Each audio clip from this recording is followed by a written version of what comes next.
제목으로 말씀의 은혜를 함께 나누고자 합니다. 오늘 우리는 너무나 우리 안에 있어서 편안하고 우리가 항상 가지고 있기 때문에 잘 생각하지 못했던 사랑, 하나님의 사랑을 우리에게 주신 이유, 그리고 사랑을 어떻게 실천하며 살아가야 되는가에 대한 이야기를 함께 다루었습니다. 오늘은 그 맥락과 함께 예수님께서 이 땅에 오신 이유에 대한 이야기를 함께 다루고자 합니다. 사랑하는 성도 여러분, 예수님께서 이 땅에 오시는 이유는 우리를 구원하시기 위한, 예수 그리스도께서 우리를 구원하시기 위한 그 은혜로 이 땅에 오신 것입니다.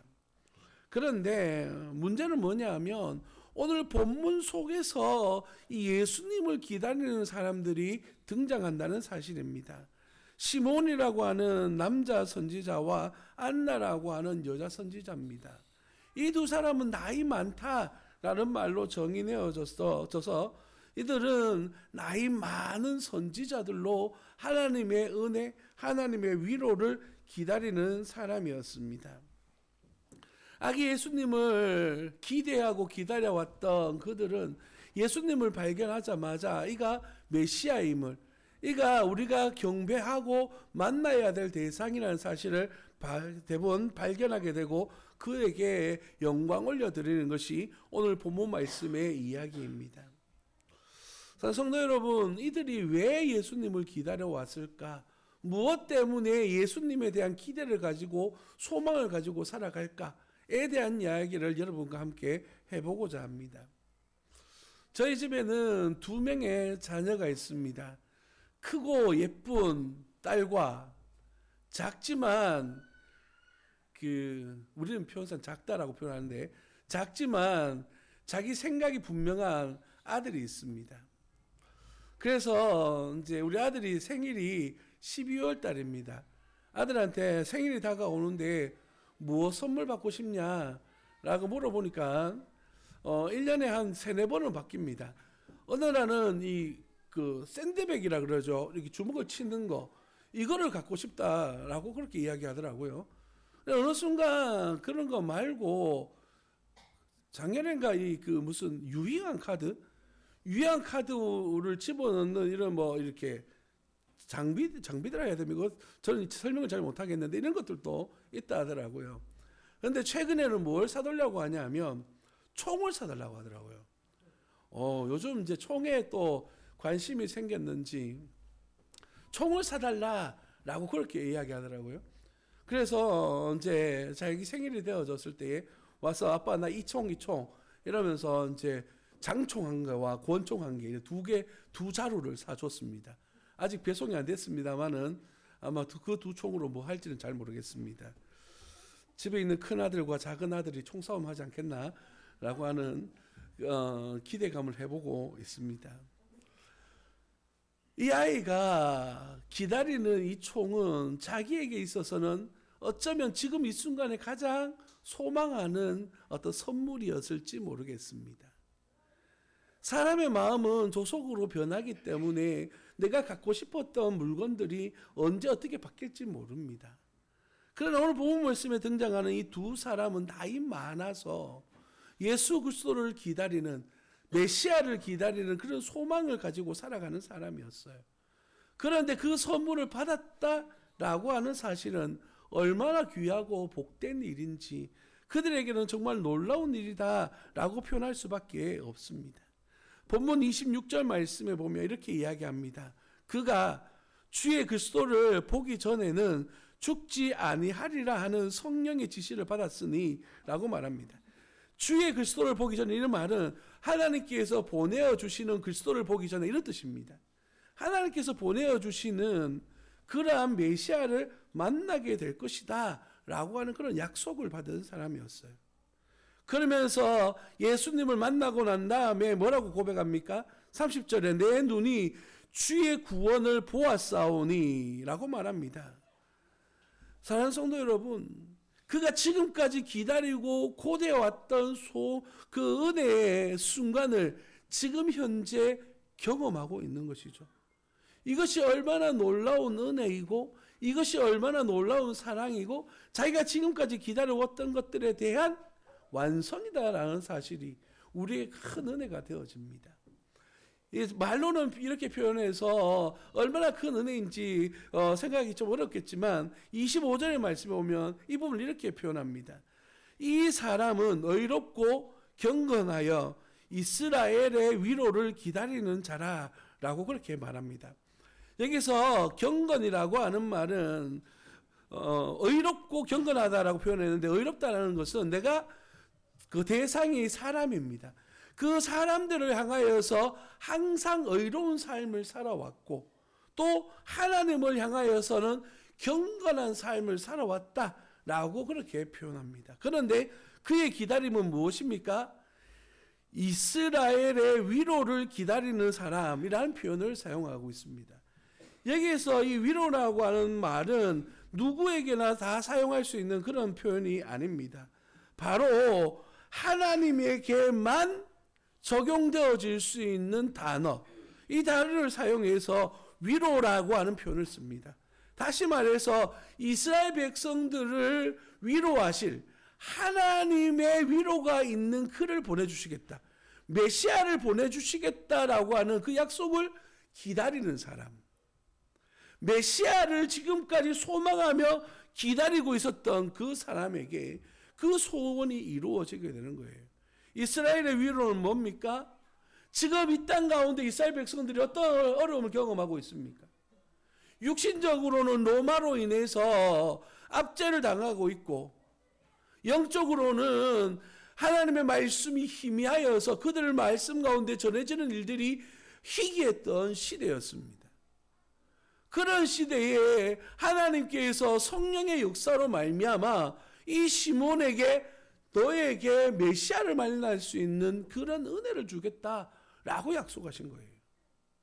그 말씀 하나만 붙들고 시몬은 지금 이 나이까지, 나이 많을 때까지 기다려왔습니다.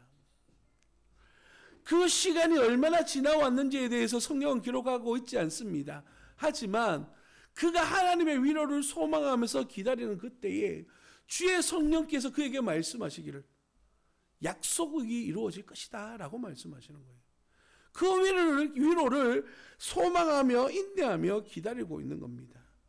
그런가 하면 두 번째, 한 여인에 대해서 이야기합니다. 이 사람은 아셀지파 바누아의 딸이라고 표현합니다. 이 여인은 나이가 매우 많았다라고 말하면서 그가 결혼한 후에 7해 동안 남편과 함께 살다가 과부가 되고 84세가 되었다라고 말합니다. 이 84세에 대한 개념이 조금 이야기가 다른데, 어떤 성경학자들은 이제 과부가 되고부터 84년 동안 살았다, 이렇게 해석하는 분들도 있고, 어떤 분들은 지금 나이가 84세가 되어졌다라고 해석하는 사람들도 있습니다. 어찌되었던 중요한 사실은 뭐냐면 이 84가 가지고 있는 숫자적 의미입니다. 성경은 숫자를 쓸 때 그냥 잘 쓰지 않습니다.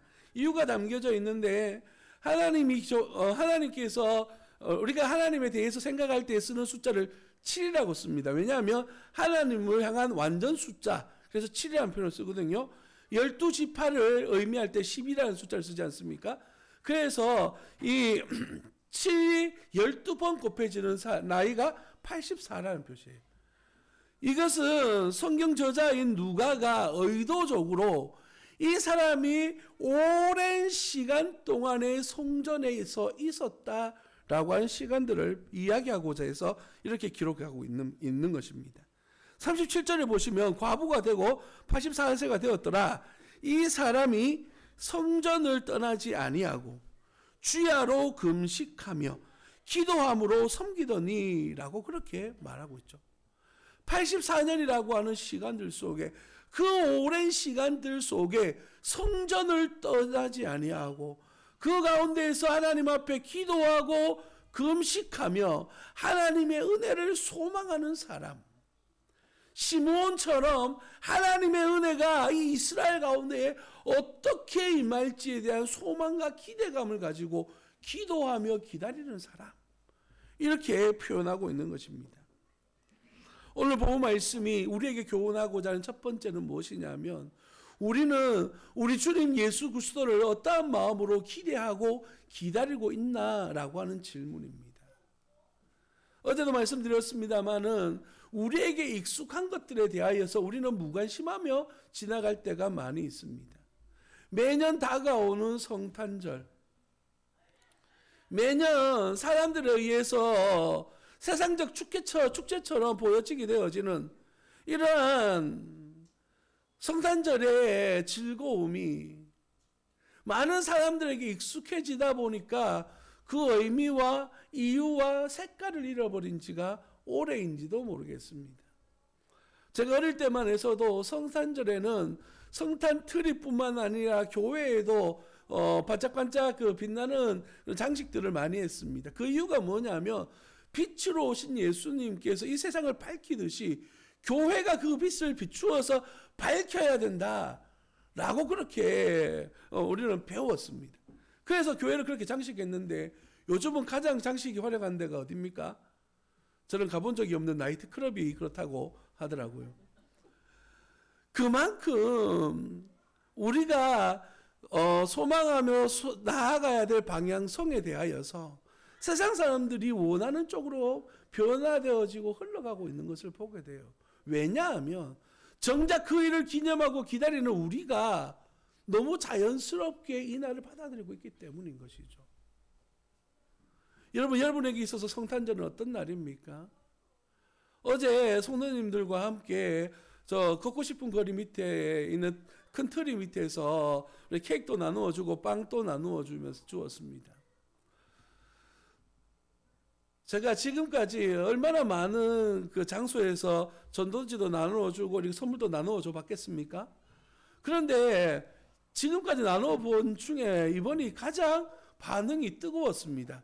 사람들이 많이 가져갔다는 의미가 아니라 하나하나 받아가는 사람들이 너무 표정이 밝고 너무 감사하다라는 표현들을 너무너무 하시더라고요. 보통 이렇게 나누어져 보면 당연한 거 자기 거 받아가듯이 받아가는 분들 진짜 많거든요. 심지어는 저거 더 달라 이거 더 달라 막 이렇게 하다 보면 뭐 어떻게 할 수 없는 그런 상황이 벌어질 때도 참 많이 있습니다. 근데 어제 너무 그런 모습을 바라보면서 나도 너무 이런 성탄절에 대한 어떤 사역이나 이런 일들에 대해서 무관심해 왔지 않은가라고 하는 그런 생각을 잠시 가졌습니다.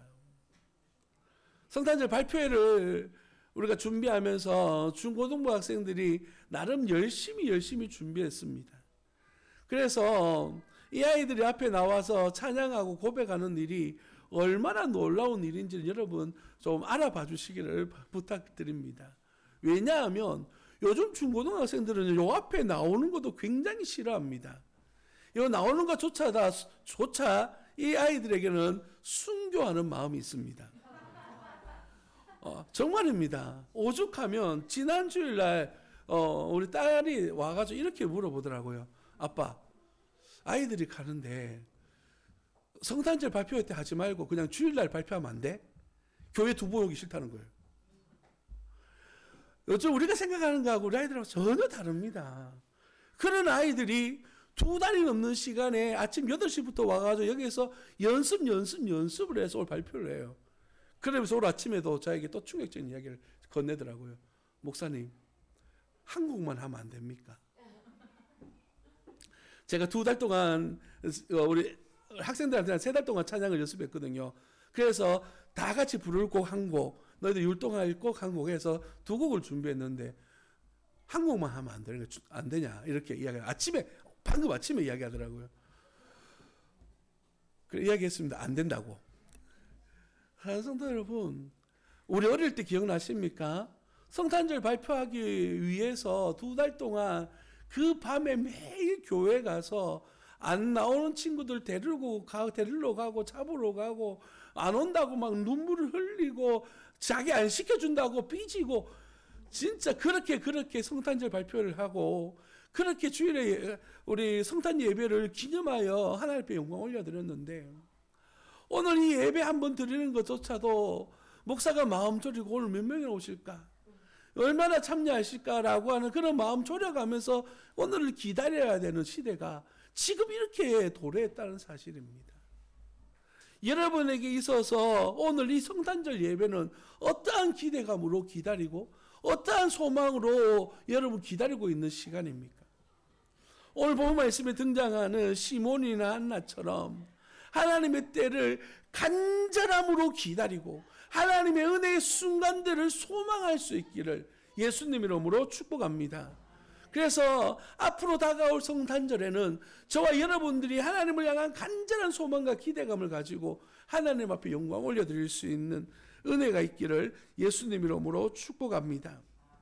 이날이 우리에게 이렇게 소중한 이유는 바로 우리를 구원하시기 위하여 이 땅에 오신 예수 그리스도께서 이 땅에 현현 인간의 몸으로 이 땅에 오셨기 때문입니다. 이게 얼마나 중요한 의미이냐 하면 이런 거예요. 자, 어떠한 부자가 있었습니다. 부자가 자기의 부유함을 가지고 내가 누리며 살아도 되지만 그렇게 살지 않고 주변 백리 안에 있는 사람들을 굶지 않도록 만들겠다고 자기가 가지고 있는 곡간을 풀어서 사람들에게 나누어 주고, 일제시대의 독립운동을 위해서 자기가 가진 모든 전 재산을 팔아서 독립자금으로 사용해서 지금은 어떻게 사는지조차 이름이 사라져가는 경주의 최씨 부자처럼 자기 것을 다 내어주는 그런 상황 속에서 하나님의 사랑을 실천하는 것, 이것이 바로 예수 그리스도께서 이 땅에 오신 이유입니다. 단순하게 이 땅에 오셔서 그 사랑만 실천하셨습니까? 자기 생명을 우리를 구원하시기 위한 도구로 사용하셔서 우리를 영원토록 구원하시는 그 은혜의 길로 이끄신 것이 바로 우리 주님의 은혜입니다. 우리는 그 사랑에 감사할 뿐만 아니라 그 사랑을 가슴 속에서부터 삶으로 실천해 나아가는 여정으로 우리는 성장해 나아가야 되는 것이죠. 어릴 적에는 그저 받는 것이 익숙해요. 그러나 우리의 믿음이, 우리 신앙이 성장해 갈 수 있도록 받는 것이 익숙한 것이 아니라 나누고 섬기는 것이 익숙해져 나아가기를 예수님 이름으로 축복합니다. 그래서 내년에는 우리 성탄절 예배를 마치고 모두가 다 같이 이웃에게 하나님의 그 사랑을 전하고 또한 전달하고 함께 실천하는 그런 은혜가 있기를 예수님 이름으로 축복합니다. 기도하겠습니다.